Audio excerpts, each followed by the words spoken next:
गाड़ी जो सजो मोकार मल्लो थी बीर बस हां बस के ऊपर मैं बीर हां तो मैं फांसी के रोवैया है मारा पवई मानू दिसन का छा चौंदा छा के तोखे न चेदा है छा तू गाड़ी जो मोकार मल्लो नई गाड़ी हाने वती सही कौन ठा गई मिस्त्री को दिसिया मुझे गिच्ची में पयो आची अब हो मां कीअं न मो फातो अल्लाह सा इनन के दिमाग भी न दिनो वाहे भी कोन के खे चवा हल मां वणा मिस्त्री रे वणा तो गाड़ी जो ख्याल कन्या मां मिस्त्री के दिसी दो अचा हां वन मिनट वन मुजा नसीब ये रहन शा कया मुझे नसीब अल्लाह साईं को मुजो नसीब सही करे हाने गाड़ी लहराए दिनी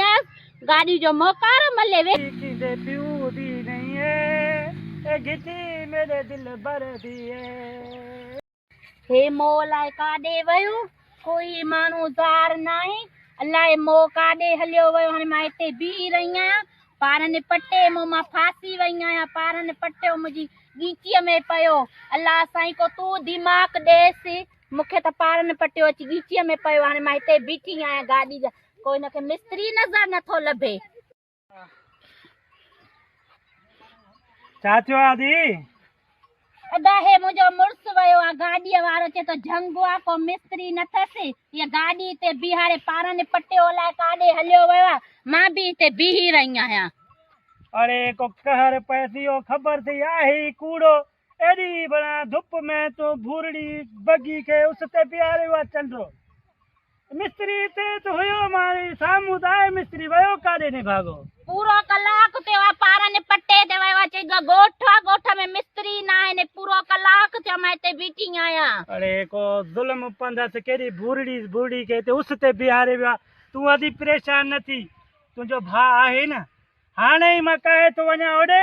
मिस्त्री वट वयो हुंदो यो निभागो ते यो वेठो हुंदो सुल्फी वाली पीनो हुंदो निभागो वट दा वारो मां ओदे कहे तो वना ठराए ए मोकरा तो तू टेंशन न कर टेंशन ये न त मुखे थे तू अलाए केर मा डिठल वाठ अरे बाबा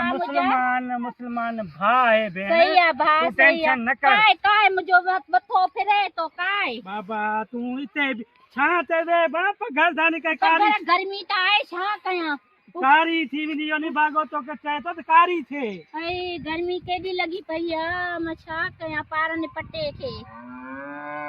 यार हाणे लारा या एक तो माई मुके मथे में सूर विधवा कोन को मुख भंडण इन जो एडो मां बेजार थियो मां एडो बेजार थियो मां बैठो घबरा ना परेशान न थी काथे गाड़ी हां गाड़ी काथे सोनिया गाड़ी काथे पारन पट्टे ले करो फकीर आयो न चयो त के मुखे गाड़ी दे त मां ठारे तुझे न मुर्स के भी खयो ते केडी मुखे गर्मी थी थे दिसे तो अबड़े माजी गाड़ी वई